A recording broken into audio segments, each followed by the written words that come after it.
This is a special edition of Macro Voices, the premier financial podcast targeting professional finance, high net worth individuals, family offices, and other sophisticated investors. Now, for this special edition of Macro Voices, here's Erik Townsend. I'm Erik Townsend, and this is the introduction for the preview of the new and improved rewrite of episode number 2 of my Energy Transition Crisis docuseries project. If you were looking for the regular weekly Macro Voices podcast with co-host Patrick Ceresna about macroeconomics and investing, this isn't it. Regular Macro Voices episodes have 3-digit episode numbers, and this week's episode will probably be the next one, or maybe even one or two after that in your podcast feed. For those of you who have already heard the original version of episode 2, I'll give you a quick rundown on what's changed before we dive into the preview. The most important point in the entire docuseries is that we can't phase out fossil fuels until we first phase in viable replacements, and we've yet to make enough progress on phasing in viable replacements to even think about phasing out fossil fuels now. Originally, that point was made in the first episode, but it didn't really get substantiated or backed up with any data until the second episode. So the editorial decision we made was to leave any mention of this critically important point out of the new version of the first episode, so that it could be made and then backed up with data and arguments all in one place in this new second episode. So the first 16 minutes of what you're about to hear is brand new content. When we get to the apple tree analogy about 16 minutes in, that marks the point where the content will be basically the same as the original second episode, with only a few minor edits, until the final 5 minutes, which is also brand new content. We want to crowdsource ideas for how to tell this story visually from you, our Macro Voices audience, and I'll have plenty more to say about that after the preview. Now, without further ado, here's the new and improved second episode. Episode 2, version 2.0, Origins of the mid-2020s oil and gas supply crisis. I'm Erik Townsend. This is arguably the most important episode of this entire docuseries, and it will also be the most controversial, because I'm going to challenge some of your beliefs. In the first episode, I promised not to repeat the sins of politicians who tell you what you want to hear rather than telling the truth about the full scope and magnitude of the challenges we face. So put your seatbelt on, because I'm going to tell you things in this episode that some of you don't want to hear. But please, hear me out, because the mistakes policymakers have already made have set us up for a global energy crisis that's likely to cause great human suffering in the mid-2020s. I want you to understand what's going to happen and why, because it's critical that we reverse these policy mistakes as quickly as possible to minimize the damage they're certain to cause. There are 2 separate reasons that breaking our addiction to fossil fuels is critical to our survival. The most well-known reason is climate change. The arguments for replacing fossil fuels for the sake of reducing greenhouse gas emissions are well known, so I'm not going to repeat them. In my opinion, the second reason is actually even more compelling, but it's far less widely understood. I call it peak cheap oil. The executive summary is that we're not running out of oil yet, but we've already found and developed all the oil fields where it's cheap and easy to produce oil. There's still plenty of oil left in the Earth's crust, but from here on out, producing that oil is going to get much more expensive over time. I'll explain these concepts in much more detail later in this episode. The number of years it will take to transition the global economy off fossil fuels, even if we make it our top priority, will be greater than the number of years we have left before peak cheap oil drives energy prices to economy-crippling levels. Again, we're not running out of oil. We've already run out of new oil fields where oil is cheap and easy to produce. From here on out, more and more complex technology will be needed to produce more oil, and that means prices will continue to rise and the pace of societal advancement will slow as a result. Like it or not, the whole world still runs on oil. We depend on energy from oil for almost everything we do, and it's not a luxury that we could do without. We literally cannot feed all 8 billion people living on this planet without modern farming equipment, which unfortunately still runs on diesel fuel. And almost every single product you buy and use in your day-to-day life couldn't have been made or delivered without consuming energy provided by crude oil. We simply cannot live without the energy we still get from crude oil. This situation absolutely must change, and we're already way past late to put serious plans in place to phase out fossil fuels. If you're persuaded by the climate change arguments, that by itself is reason enough. And even if you're skeptical of the risks posed by climate change, I'm here to tell you that peak cheap oil and a lack of investment in recent years are going to cause a global energy crisis that will cause massive human suffering if we don't take corrective action immediately. To be clear, I very strongly favor building out enough clean energy supply to meet all of our energy needs, so that someday we don't need to burn one more ounce of fossil fuels. And I favor phasing fossil fuels out as soon as we possibly can. So if you're passionate about climate change, please remember we're already in strong agreement on these points, so we're on the same team. But we're so dependent on the energy that we get from fossil fuels that we simply cannot phase them out until we first phase in enough clean energy to replace them. And unfortunately, we've made so little progress to date that we're nowhere close to being ready to even begin phasing out fossil fuels. But politicians know they can get more votes by telling people what they want to hear. So they tell you they're going to punish big oil and put them out of business. Down with those stinking oil companies that have been polluting our atmosphere for decades. Then they impose government policies that make it harder for the oil and gas industry to continue delivering the oil that we still need to keep society up and running and prevent mass starvation while we build out the clean energy we so desperately need. Meanwhile, activists are petitioning banks to stop funding oil and gas projects, which are still needed just to continue supplying the energy we already get from oil and gas. Clearly, these activists have their hearts in exactly the right place. But what they don't realize is that they're going to cause a disaster that will bring massive human suffering in coming years. I want you to imagine living in a place where dangerous air pollution is poisoning you and your family.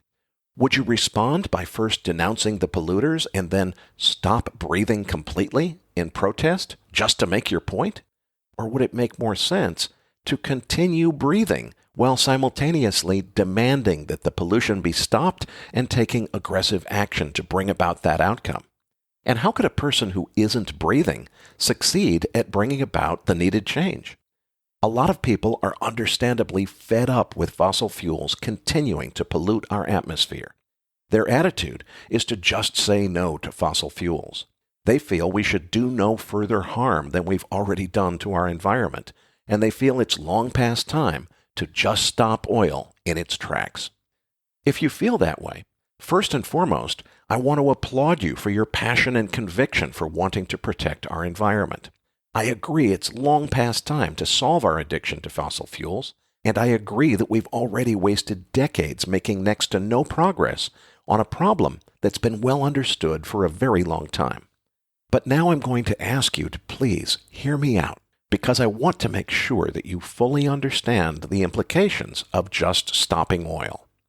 Like it or not, the immutable truth is that the whole world still runs on oil. We already agree that must change, and that time is of the essence to cure our addiction to fossil fuels. But now let's consider what the implications would be if we try and phase out fossil fuels before phasing in viable replacements. Planet Earth simply cannot support 8 billion human inhabitants without the energy we derive from fossil fuels. Many of those people now live in poverty. More affordable and abundant energy is precisely what's needed to lift them out of poverty and give them better lives. Just stopping oil completely before phasing in viable alternatives would literally mean committing genocide and culling the lives of at least 3 billion human beings. We simply don't have the ability to feed all those people without modern farming equipment that still relies on diesel fuel. If we just stopped using oil before replacing it with a clean alternative, the result would be the deaths of billions of human beings. That's not an exaggeration or hyperbole. That's what would happen if we completely stopped using oil before replacing it with something better. Is that really what the Just Stop Oil activists mean to propose? Or could it be that they haven't fully considered the implications and consequences of the radical policies that they've come to favor? Their anger and frustration with decades of inaction on a meaningful solution to our fossil fuels addiction is completely understandable, but the policies they advocate would cause certain disaster. To be sure, we should stop wasting energy and prioritize using it more efficiently. But if you're tempted to suggest we should just change our ways to do without abundant energy, please remember that the advent of cheap and abundant energy is precisely what enabled the abolition of human slavery and made it possible for most of us not to have to work on farms. It's also the reason so many people are now able to pursue higher education, and the reason we can choose from hundreds of occupations other than just farming, which was the only choice for most people 200 years ago. Periods of reduced energy consumption equate to economic hardship. This tiny little blip is the 1973 Arab oil embargo. This is the 1979 through 82 double-dip recession, when Federal Reserve Chairman Paul Volcker sacrificed the economy to squash inflation. This is the 2008 financial crisis, and this is the COVID pandemic. Look how small these periods of massive economic human suffering appear on the energy consumption chart. If we decided to cut our energy by the 32% we presently get from oil, a global depression much worse than the 1930s Great Depression would result. To just stop oil before bringing clean alternatives online would be equivalent to stopping breathing, just to make a point. It would be suicide by suffocation.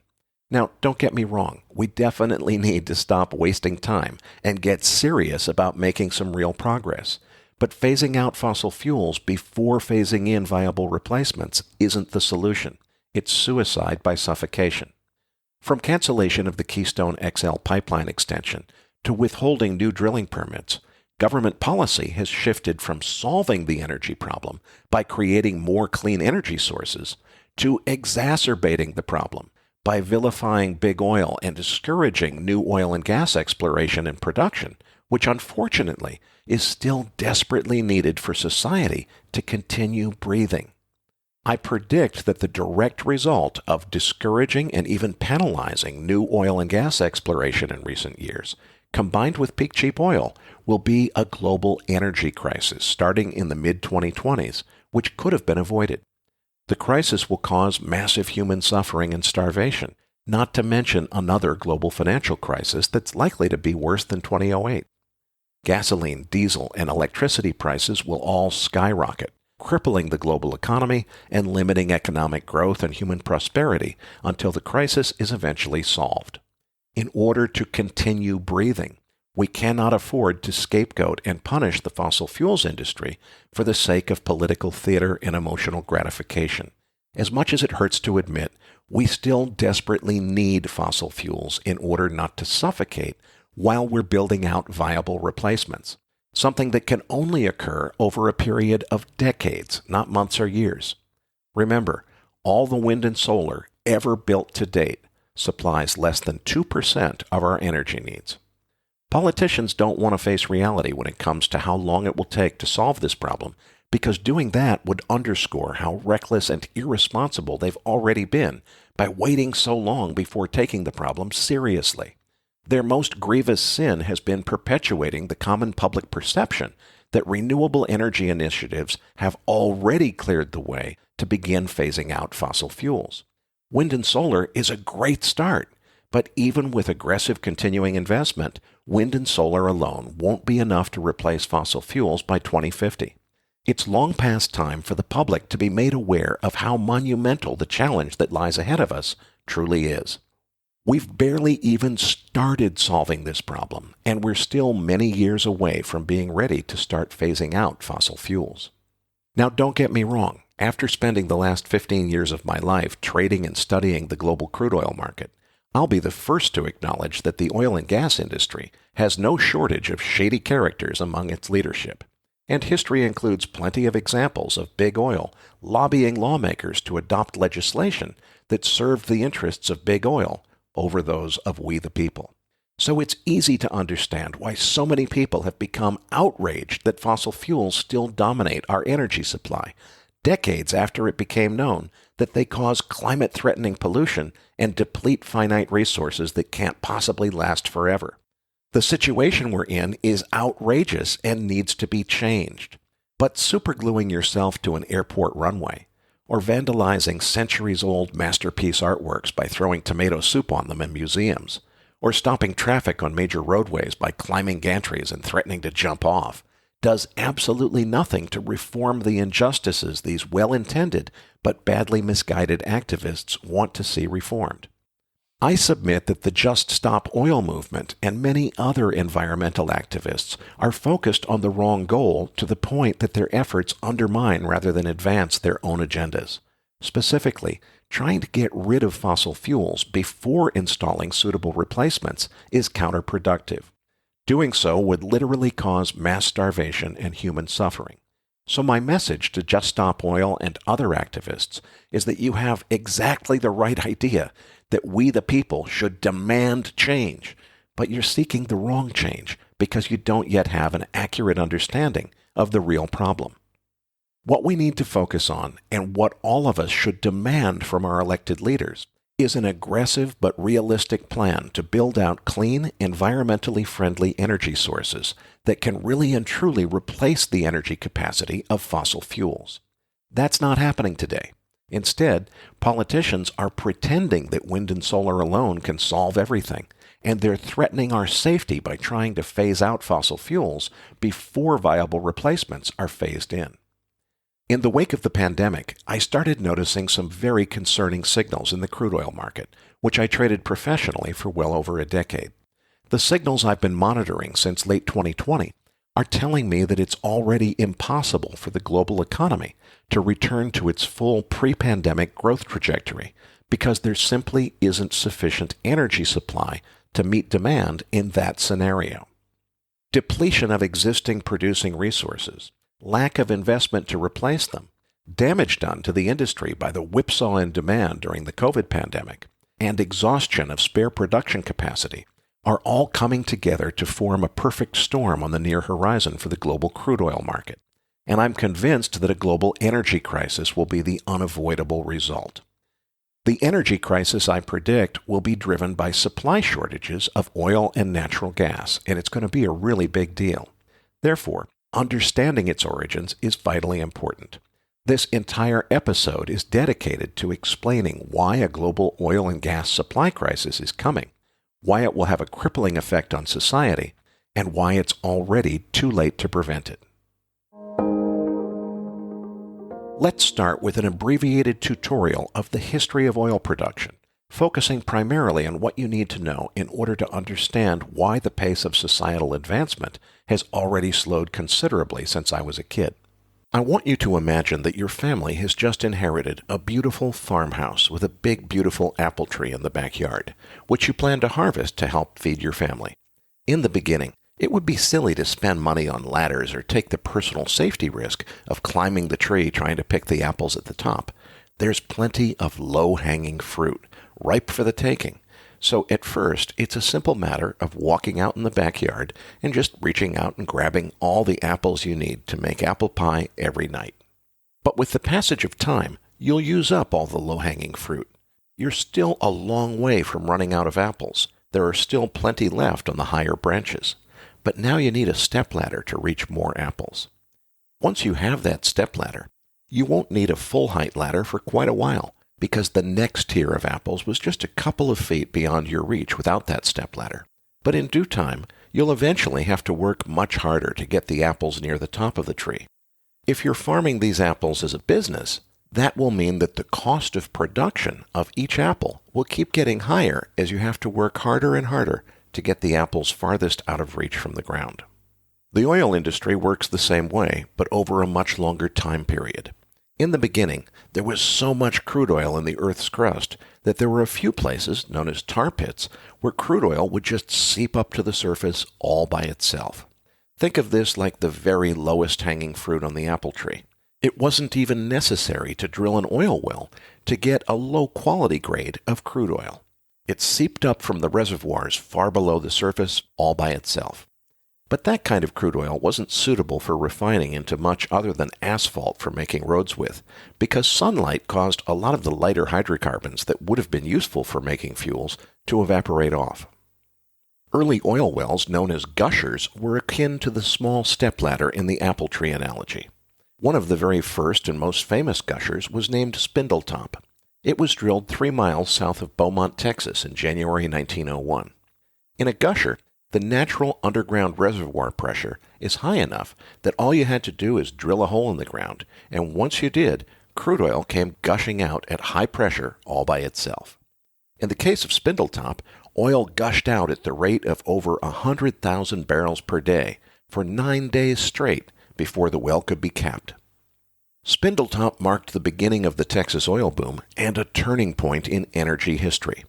Before Spindletop, rock oil had been used primarily to provide lighting from oil-burning lamps and lubricant for machinery, which was still relatively new at the time.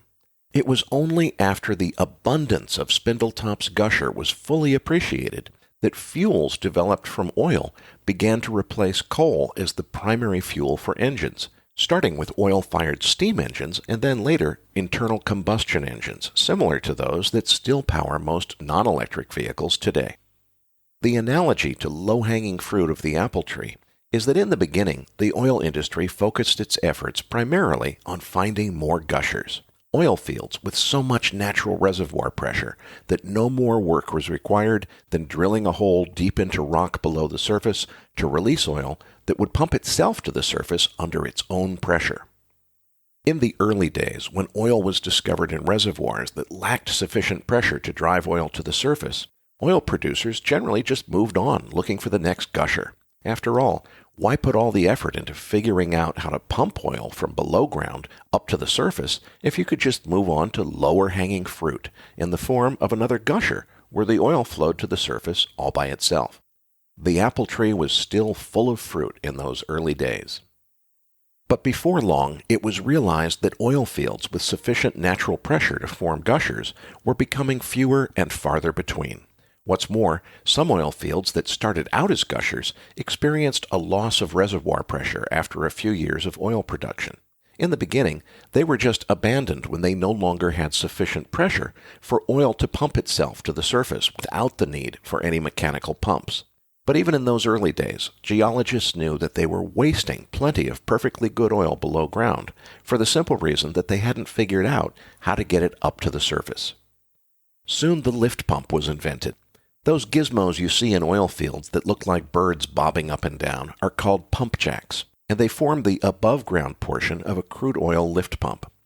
This technology made it possible to produce much more oil from any given oil field after the gushers stopped gushing on their own. And it also made it possible to develop oil fields that didn't have enough natural reservoir pressure to form gushers when the well was first drilled. I want you to notice a pattern that's already forming in this story, because that pattern is going to continue right up to this day. Each step along the way, the oil industry has always figured out how to overcome challenges that arose and get more oil out of the ground. We weren't running out of oil then, and we aren't running out of oil now. But there's a clear pattern here. For the sake of economics, the industry always starts with the lowest hanging fruit before they spend any money on ladders. In this example, they developed the natural gushers before they invested in inventing and then deploying lift pumps. What that means is that even though we're nowhere close to running out of oil in the ground, the higher you reach up the proverbial apple tree, the more expensive it gets to produce each incremental barrel. In the beginning, the oil just came gushing out all by itself. Later on, you had to invest in building and installing lift pumps in order to get the oil you needed. And for decades after that, it kept getting more complicated and more expensive. The oil industry has had a long and interesting history, with lots of fascinating developments along the way. But in the interest of staying focused on events that relate directly to the subject of this docuseries, I'm going to fast forward just over half a century to the next event relevant to the topic at hand. In the mid-1950s, a Shell oil geologist named Marion King Hubbert observed that the production profile of any given oil field has a predictable shape and looks approximately like a bell curve. In the beginning of any oil field's development, production climbs quickly as more and more oil wells are drilled into the same underground reservoir. But eventually, all those oil wells sucking oil out of the ground cause the reservoir pressure to drop, and that makes it much more work to pump each incremental barrel out of the ground. At the peak, you're nowhere close to running out of oil in the reservoir. There's plenty of oil left down there. But it takes more and more work and therefore expense to produce each additional barrel.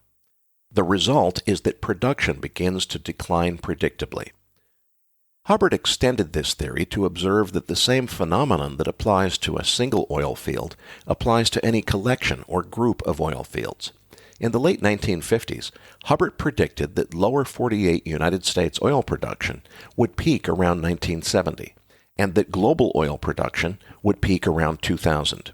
And his predictions were far more accurate than he's generally given credit for. Back in Hubbert's day, the only known way to produce oil is what we call conventional production today.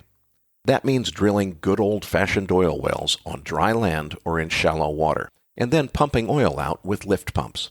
Newfangled oil production technologies like horizontal drilling and hydraulic fracturing had yet to be commercialized when Hubbert made those predictions, so he didn't consider their effects on production in his calculations. If you frame Hubbert's predictions in terms of the kind of oil production that was known in his day, he got both calls exactly right. Lower 48 U.S. conventional production peaked right around 1970, when Hubbert predicted it would. We'll explore non-conventional production in just a minute, but first, I want you to take this important point to heart. Conventional production also peaked globally in 2005, just a few years after Hubbert's 2000 prediction, and has never been exceeded. We've set new production records since then, both in the U.S. and globally, but those higher production levels were only possible thanks to the latest and greatest non-conventional production technology, which didn't exist when Hubbert made those shockingly accurate predictions. Now here's why this is so important to understand.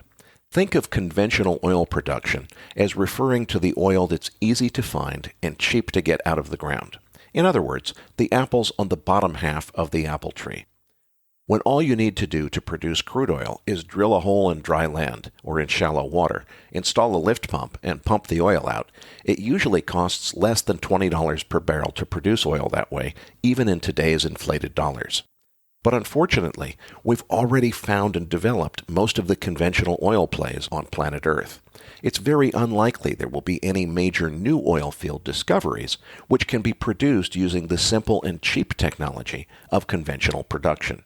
In other words, by 2005, the bottom half of the apple tree had already been harvested.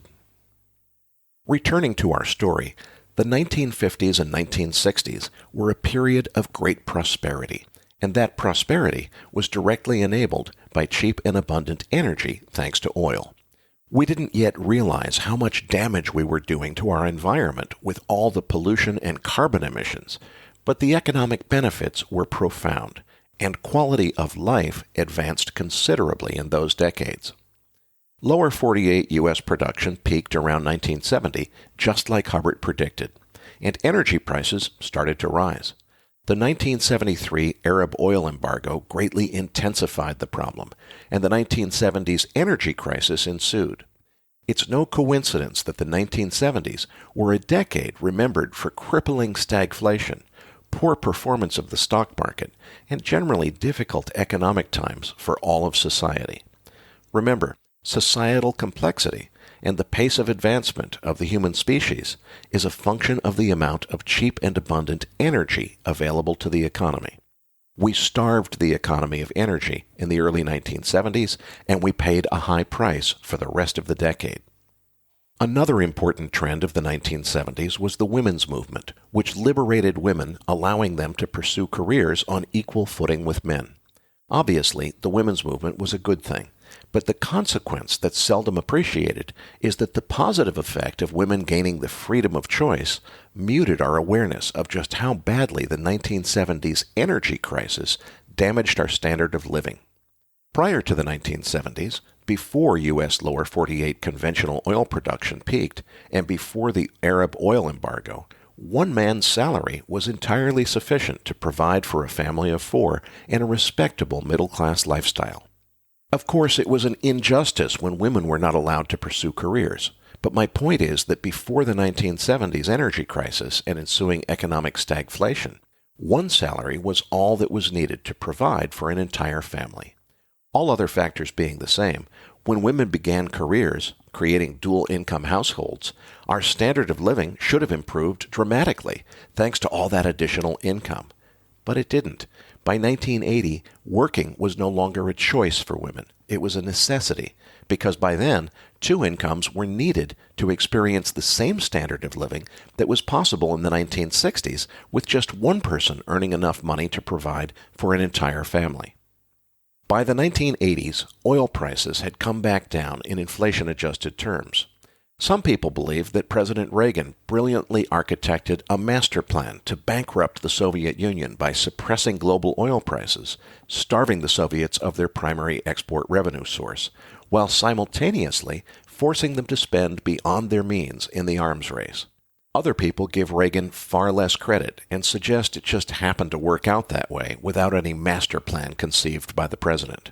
But one way or another, by 1986, oil prices were the lowest they'd been in well over a decade in inflation-adjusted terms. And it was no coincidence that the economy was booming. The 80s were a boom time for the economy and marked the beginning of an epic bull market in stocks. The good times continued through the 1990s, and it wasn't until the dot-com bust in 2000 that the music finally stopped for the economy. The 80s and 90s were a wonderful time for humanity, and affordable energy prices during that period were a big part of the reason. But by 2003, the U.S. invasion of Iraq had dire consequences for the global supply of petroleum. Energy prices rose dramatically, and by 2005, gasoline prices reached unprecedented levels. The Gulf Wars were part of the reason, but another reason this happened is that just as Hubbard had predicted almost 50 years earlier, conventional oil production, referring to oil wells drilled on dry land or in shallow water with no fancy technology, had peaked globally. Speculators in crude oil markets would soon become obsessed with a hypothesis known as peak oil, which was based on the idea that Hubbard's predictions of global conventional oil production peaking in the early 2000s would result in a massive global energy crisis. The popularity of that hypothesis was one of the factors that led to the meteoric rise in crude oil prices in the first half of 2008. It seemed like nothing could stop oil prices from rocketing higher. And it wasn't until the great financial crisis took hold and demand collapsed that oil prices finally collapsed as well. The jury is still out on whether high energy prices, which lasted through July 2008, played just as big a role as the mortgage fraud crisis in crashing the economy by the second half of 2008.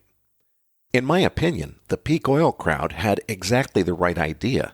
They just failed to anticipate that the energy crisis they feared back in 2007, because of conventional oil production peaking in 2005, could easily be delayed by at least a decade and maybe longer if non-conventional oil production technology could be employed to produce more oil than was possible using conventional production techniques alone. And thanks in large part to a mountain of easy money financing in the wake of the great financial crisis, that's exactly what happened. The oil industry commercialized horizontal drilling and hydraulic fracturing, which helped us recover from the great financial crisis and made the U.S. shale boom of the 2010s possible. We've also developed sophisticated new technologies for drilling oil wells in extremely deep ocean water and even producing oil deep below the ice in Arctic regions. But my whole point is all this fancy technology comes at a cost.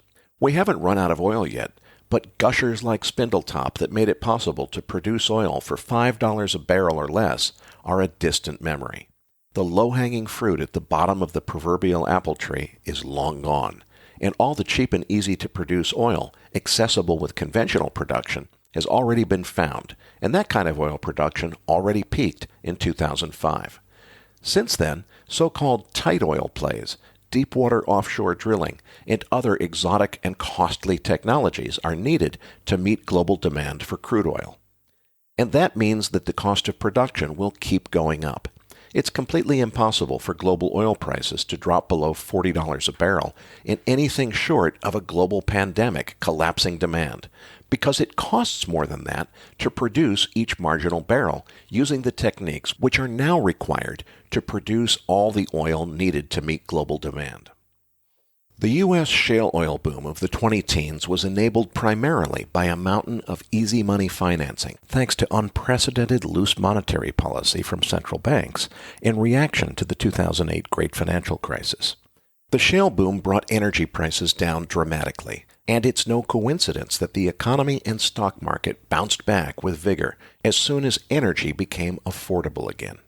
But very few investments in the shale boom were profitable. It wasn't so much a case that lots of money was to be made from producing all that shale oil. Rather, a mountain of easy money was available to borrow from the junk bond market at near-zero interest rates, thanks to loose Federal Reserve monetary policy intended to stimulate the economy after the Great Financial Crisis.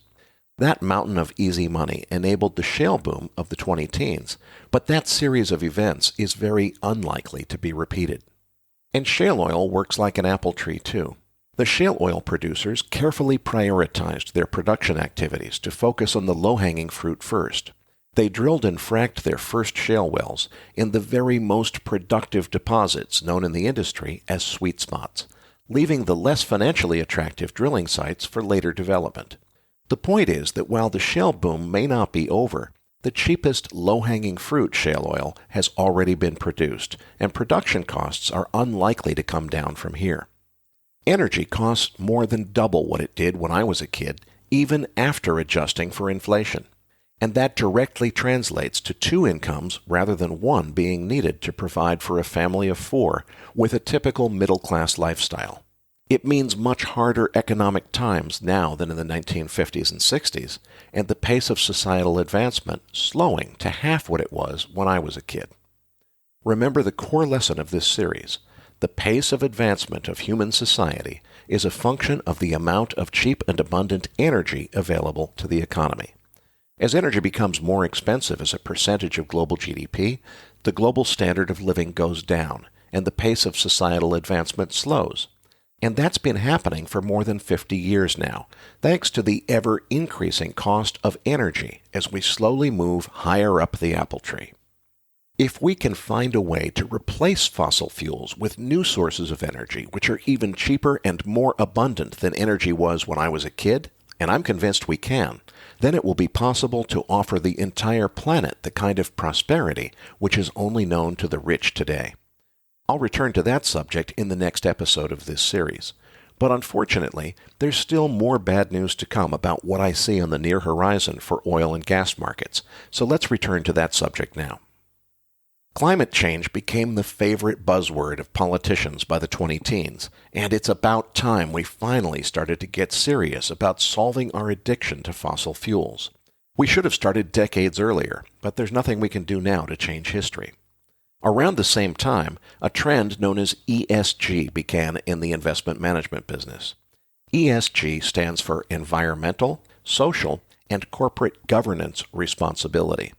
The idea was meant to be that instead of focusing only on how to make the highest possible profits from their investments, morally responsible investors would begin prioritizing making investments in things that did good in the world. They would favor investments that were environmentally responsible, socially responsible, and in companies whose senior management or governance conducted themselves ethically and with strong moral commitment to serving society responsibly.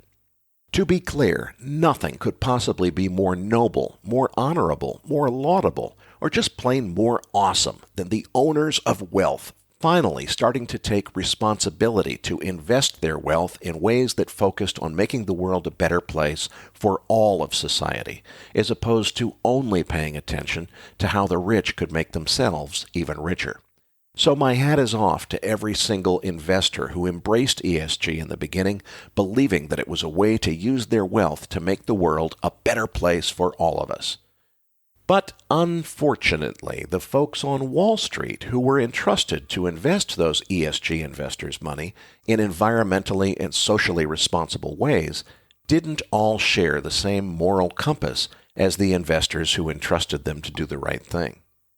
Self-serving opportunists on Wall Street quickly realized that since investors were no longer going to measure their investment managers' performance on investment returns alone, the opportunity existed to baffle them with bullshit and disguise poor investing skill as socially responsible investing. Soon the running joke on Wall Street was that ESG really stood for extremely stupid and gullible, which is what some of the ESG money managers really thought of their clients. A trend that became known as greenwashing had Wall Street salesmen disguising investments that had nothing to do with the environment or social responsibility as supposedly being green, when in reality they weren't. The noble intentions of ESG investors were compromised by the strongest force known in the universe, the self-serving greed of Wall Street bankers. Investors tried to fight back by establishing objective systems to grade investments based on their degree of social and environmental responsibility. These grades became known as ESG scores and remain an important part of the institutional investment landscape today. While ESG scores were conceived with the best of intentions, the law of unintended consequences has had a devastating effect. There's some good news in this story.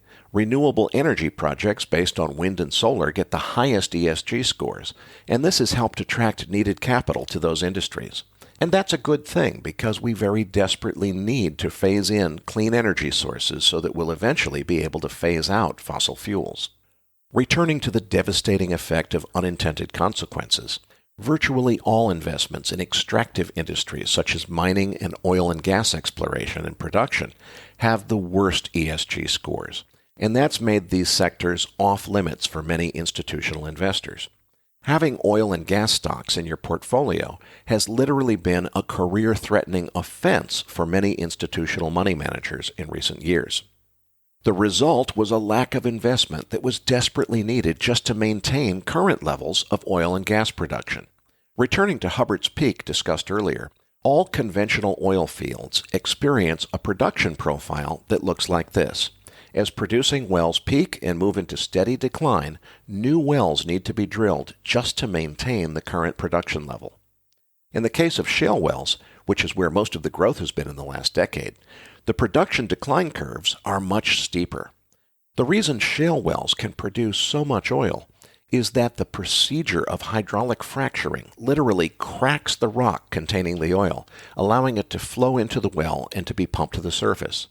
But once the oil seeps out of the cracks, production falls off very quickly.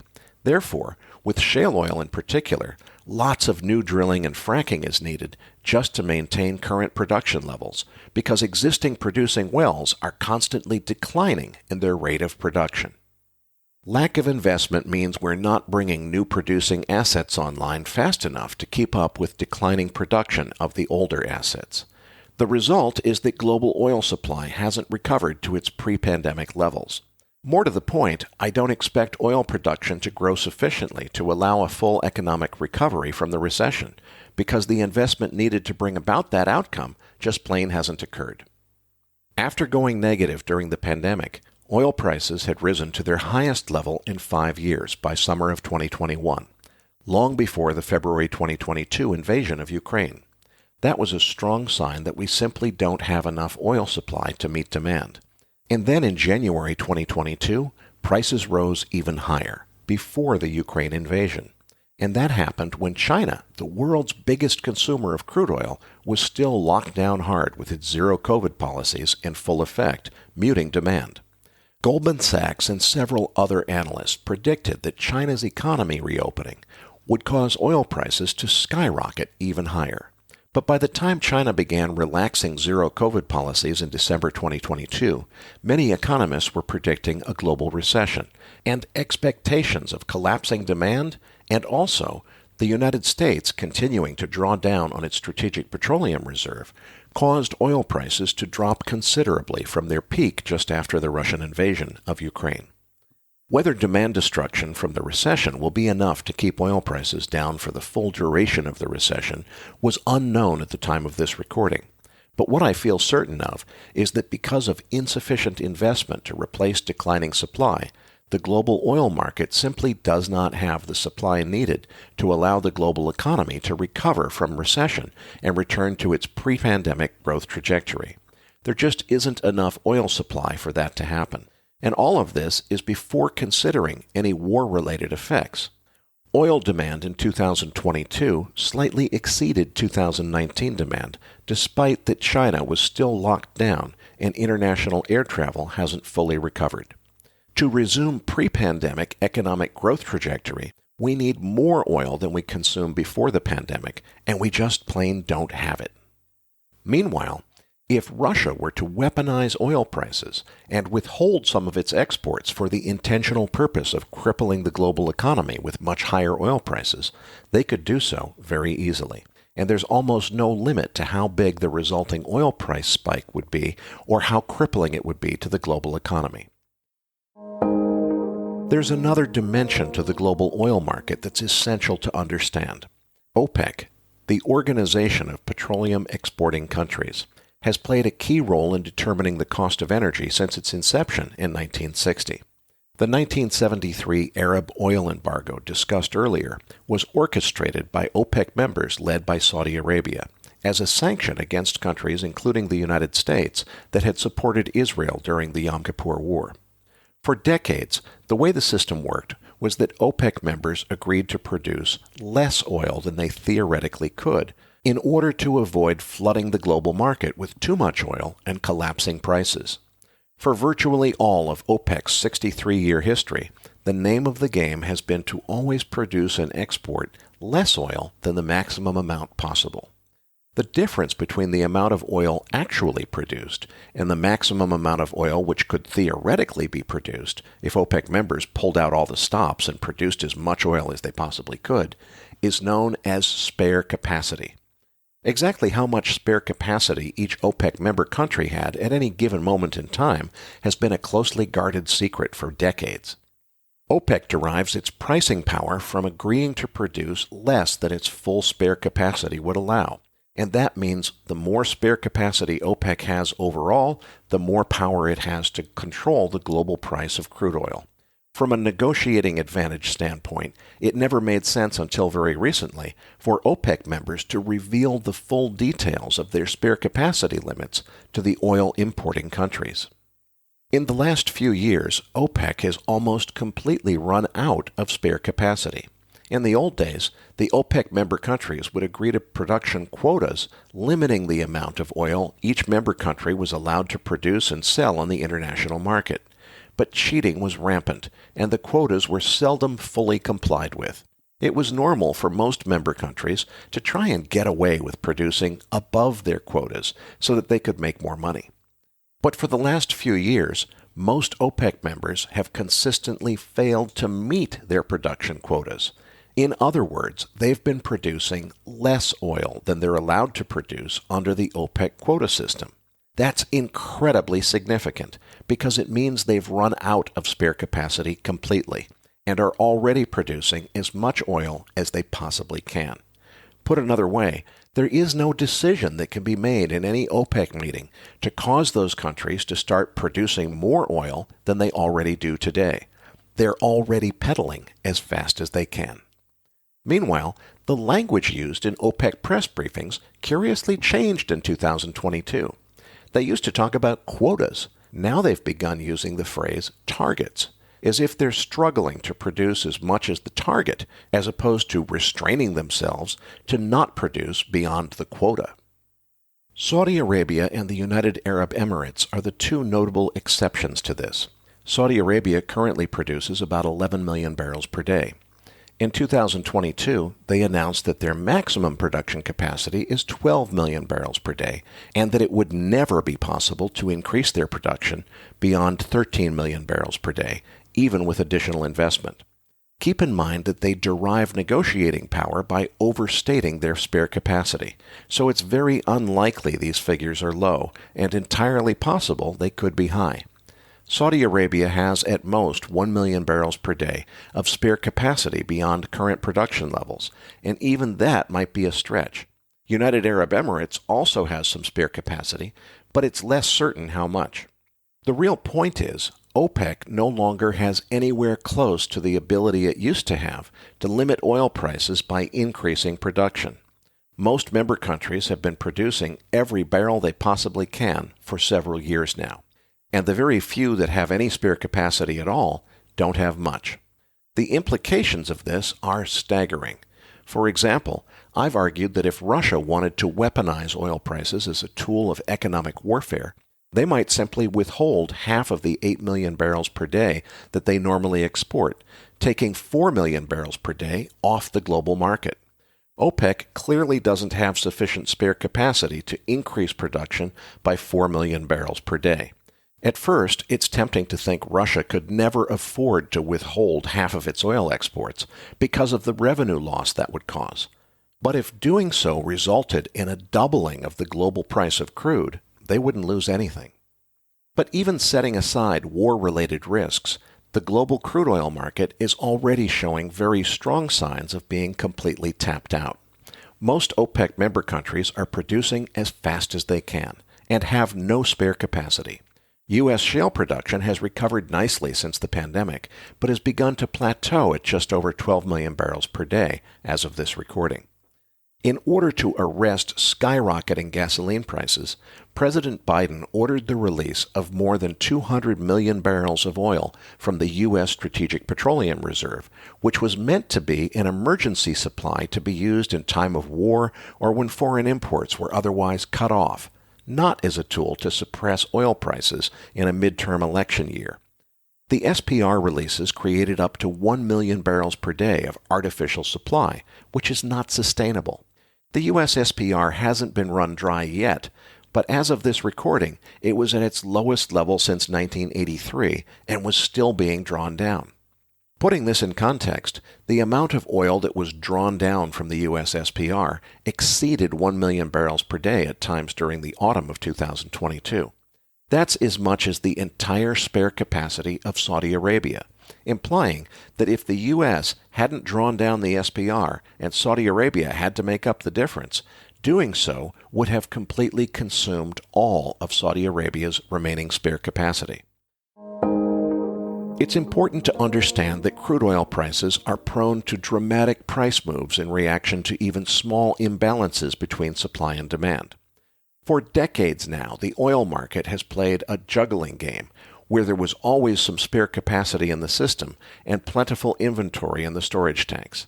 Demand would rise as economic conditions improved, so the industry would respond by increasing oil production to meet that demand. When the economy turned down, the industry would reduce production to match demand. This process involves time lags because production can't be changed instantaneously, and that's where commercial oil storage comes into play. All major countries have tank farms where crude oil is stored. If there's a short-term imbalance where supply exceeds demand, extra oil can accumulate in the tanks. Conversely, oil needed to meet a supply shortfall when demand picks up can be drawn down from those same tanks. Both commercial and strategic petroleum inventory levels are now at generational lows around the globe, meaning that most of those big round crude oil storage tanks are nearly empty.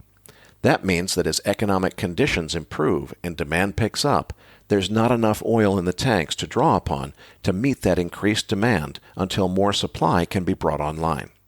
Oil prices are famously inelastic to changes in demand. That's just a fancy economic way of saying that oil prices will go through the roof if demand picks up from here and insufficient new supply is brought online to meet that demand. And for years now, we haven't invested in bringing sufficient new supply online. We were so busy pretending that wind and solar could solve all our problems that we lost sight of the fact that insufficient investment in oil and gas exploration due to ESG policies was setting us up for a global energy crisis. The reason it's too late to avoid that crisis is that it takes years to bring new supply online once it's discovered. So when prices skyrocket in the mid-2020s, it's not just a matter of pushing a button to make more supply. It takes a long period of extremely high energy prices to incentivize new investment, and the economy will feel the pain for a period of years until more supply can be brought online to fully meet demand. The longer we demonize big oil and punish investment managers for providing that needed investment capital, the worse the problem will be and the longer it will last. Taken together, these factors set the stage for a massive energy crisis in which fuel prices could easily double if supply is lost due to geopolitical events or if demand picks up faster than supply can be created. The U.S. Strategic Petroleum Reserve and commercial inventory are at their lowest levels in 40 years, meaning there's no safety buffer to hold us over if supply and demand fall out of balance. The consequence of this is that the global economy could get locked in a prolonged recession or even a global depression thanks to unaffordable energy prices. The way that this would happen is that as the economy begins to recover from recession, demand picks up for petroleum products. But that small increase in demand causes a gigantic increase in fuel prices because we don't have any spare capacity or commercial inventory to buffer the bumps in the road. Those skyrocketing energy prices could be exactly what crashes the economy right back down into recession again, effectively putting a cap on economic recovery due to lack of sufficient energy supply to allow the economy to recover. In other words, we'll be suffocating ourselves and not breathing because our obsession with pretending that wind and solar could solve everything for the last several years has led to underinvestment in desperately needed oil and gas production capacity. In recent years, central banks have responded to economic recessions by providing economic stimulus to help the economy recover. But while central bankers could certainly print up more money to stimulate the economy out of recession, they can't print crude oil. My prediction is that if central bankers try and reverse a deep global recession or depression using economic stimulus, the money they print will go straight into inflating energy prices to unthinkable levels. Suddenly, all those investment managers who signaled virtue to their ESG-minded investors by refusing to invest in oil and gas won't look so virtuous after all. If there's any silver lining to be found in this gloomy story, it's that I predict the coming energy crisis will bring so much public attention to energy policy that we'll finally be forced to start taking seriously the work we should have begun decades ago, phasing in viable clean replacements for the energy now derived from fossil fuels so that it will eventually be possible to phase fossil fuels out entirely. But make no mistake, phasing out fossil fuels now, as the Just Stop Oil activists are proposing, would equate to suicide by suffocation. We can't possibly solve the real problem of phasing in clean energy replacements for fossil fuels if we stop breathing entirely. And that's exactly what trying to phase out fossil fuels now would equate to. So I propose a simple two-part plan for coping with the coming crisis. Notice my choice of the word coping, not preventing. Unfortunately, it's already too late to prevent what's coming. Underinvestment in oil and gas production and policy initiatives that pretend it's possible to phase out fossil fuels before phasing in viable replacements have put us in a predicament from which there is, unfortunately, no escape. I'm convinced that a global energy crisis is coming, and coming soon. It will have devastating effects on humanity. The best we can do is try and solve it as quickly as possible, and that can be achieved with the following two-part plan. Step number 1, continue breathing. As much as it hurts to hear, that means we need to urgently increase investment in oil and gas exploration and production so that we can continue to operate the global economy, which simply isn't ready to completely decarbonize quite yet. We have to face reality, which unfortunately is that it will be years before we're able to phase in enough clean energy as to be ready to start phasing out fossil fuels. Look, I know that's not what you wanted to hear, but I respectfully submit that it was politicians telling you what you wanted to hear, rather than the truth, that got us into this predicament in the first place. As unpleasant as it might be, the fact is that our entire planet runs on oil, and massive human suffering would result without it. because we've yet to make meaningful progress toward replacing the energy we get from fossil fuels with clean alternatives. Our politicians haven't been truthful about how little progress has been made to date. The cold hard truth is that wind and solar combined still supply less than 2% of global energy demand, even after 2 full decades of government subsidies to those industries. All renewables combined still supply less than 5%. Our dependency on fossil fuels is even worse than you may have realized, and it's going to take more work than our politicians have been willing to admit before we can phase them out. Step number 2. Demand clean air to breathe just as soon as we can realistically get it. That means we need to get serious about doing what we should have started doing decades ago. Wind and solar alone won't be enough to replace fossil fuels by 2050. And even if we build more wind and solar at twice the pace we've been building them until now, it would still take 2 more decades before we could even begin phasing out fossil fuels. We can't afford to wait that long to break our addiction to fossil fuels. We need to start making real progress in this energy transition, not just lip service from politicians. We still need to continue building as much wind and solar capacity as possible, but we also need a credible plan to supplement wind and solar with viable alternatives that can scale up to meet our baseload electric needs, as discussed in the first episode. Wind and solar should do a terrific job of providing mostly daytime intermittent energy that will provide about 35% of the clean energy needed to truly phase out fossil fuels by 2050. It's long past time to figure out where the remaining 65% is going to come from, and we need to focus on clean energy sources conducive to supplying baseload electricity. And don't let anyone tell you that wind, solar, and batteries will solve the baseload electricity problem. We don't have enough battery metals to make the batteries needed to electrify the vehicle fleet, never mind to supply enough batteries for both vehicles and grid-scale energy storage. Before closing this episode, I want to caution you not to fall for the politicians' favorite trick of political scapegoating. Our elected leaders don't want to admit their own fault for wasting decades before taking meaningful action to build sufficient clean energy to replace fossil fuels. So they scapegoat big oil as the bad guys and tell you they're going to punish the evil oil companies for polluting our environment and causing climate change. They're just trying to avoid being held accountable for failing to establish realistic policies to phase in sufficient clean energy to meet our needs so that we wouldn't still be dependent on those oil companies that they're scapegoating for their own failures.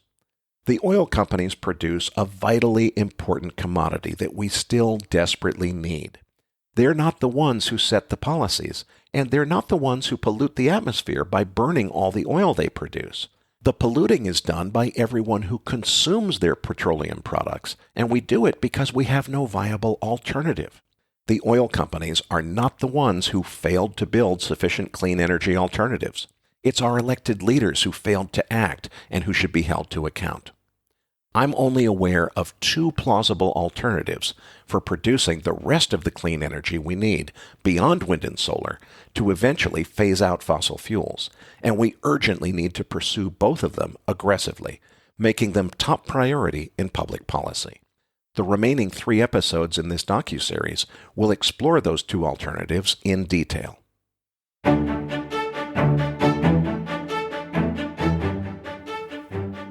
I hope you enjoyed this preview. Please remember, this was just a preview of the audio track. And please do not promote this project on social media quite yet. Let's keep this inside the Macro Voices community until the video version is ready for widespread consumption on YouTube. The plan is to tell this story in pictures in a video documentary series, and I'm starting to form a passionate team of listeners who want to help produce the video version. We'd love to find a film student looking for an unpaid internship to add to the team. We'd also love more help from the Macro Voices listener community. We'd like to crowdsource your ideas for how to best tell this story visually. What are the best graphs, charts, visual images, and video clips to tell the story that you're hearing in the narration on the podcast? We're working on figuring that out ourselves, obviously, but if you have ideas you'd like to contribute, we'd love to hear them. So here's the plan we came up with. If you go to the description of this preview podcast on macrovoices.com, you'll find a download link you can use to download the .pdf file containing the narration script for the entire 5-part series, with each paragraph numbered. If you have a graph, chart, image, or video clip that you think would help tell the story, or just an idea for how we should visually tell the story for a particular paragraph, please send an email to us at energydoc@macrovoices.com and include the paragraph number or numbers that your suggestion pertains to in the subject line. That way, when we edit that episode, our video editor will be able to search the emails we receive by paragraph number. So it's important to get the paragraph numbers into the subject line of the email. We'll use them to source ideas on how to tell the story visually from your suggestions. If you have several different, completely unrelated suggestions, it's best to send them to us in separate emails with the relevant paragraph number in the subject line of each email, since that's how we'll be sorting through the emails that we receive. Please tell us if you know that the chart or image or video clip that you're emailing us is copyrighted. But even if it is, don't let that stop you from sending it to us. If we receive copyrighted materials, we can either solicit the copyright owner for permission to use them, or we can just be inspired by your idea and either make our own chart or look for another similar chart or image or whatever it is that isn't copyrighted. We're planning to invite a select group of listeners who consistently send us really good suggestions to join a group of reviewers who will be given access to a restricted preview area on the website where they can view early drafts of the videos and give us feedback through the editing and production process, telling us how we can improve our early drafts on the videos. That group will be invitation only, and invitations will be sent to listeners who submit the best ideas and graphics per the process that I've already described. Finally, just so you know what to expect, the comments that I've just made after the preview of the episode itself are going to be identical for the previews of the second versions of episodes 1, 2, and 3. So once you hear this last bit that I've just said, there's no need to listen again to what comes after the preview of the episode itself, unless you want to hear a repeat of this message. The comments before the episode will be different in each episode and will overview what's changed in that episode since the first version. Thanks again for listening, and I hope you enjoy this docuseries. I'm really excited about it.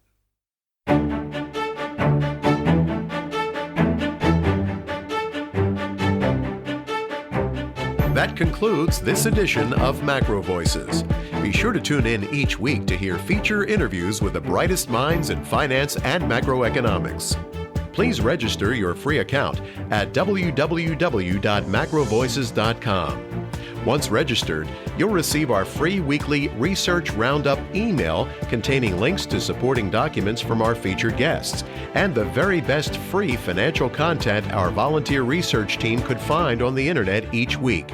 For more information, visit macrovoices.com.